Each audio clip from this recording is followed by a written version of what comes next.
trauma lah. Mak takut nanti kau jual juga rumah ni bila mak tukar nama siap-siap kat kau.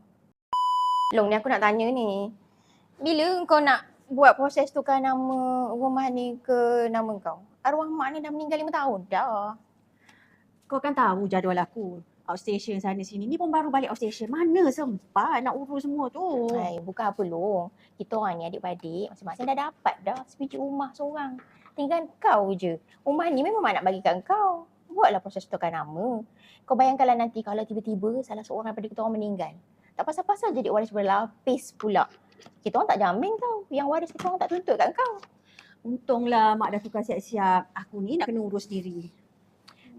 Siapa suruh kau buat perangai masa arwah bapak meninggal dulu? Kau jual semua rumah-rumah yang arwah bapak bagi kat kau. Mak trauma lah. Mak takut nanti kau jual juga rumah yang ni bila mak tukar nama siap-siap kat kau. Tak pasal-pasal mak merempat pula nanti.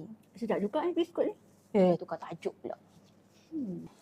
Jangan terkejut ya, memang ada bapa yang terpaksa keluar daripada rumah sendiri selepas tukar nama kepada anak.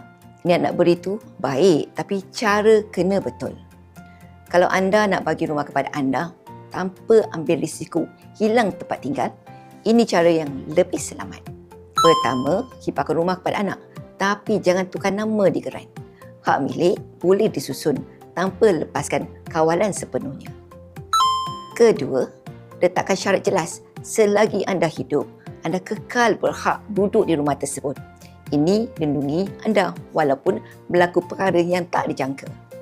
Yang ketiga, sediakan karat pusaka supaya bila sampai masa urusan pindah milik jadi lebih cepat dan tidak membebankan waris.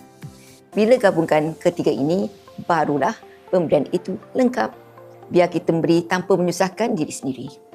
Rumah yang masih ada loan pun boleh dihibahkan.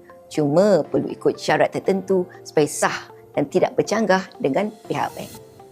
Kalau ini sesuatu yang anda sedang fikirkan, saya boleh bantu jelaskan langkah demi langkah ikut situasi anda.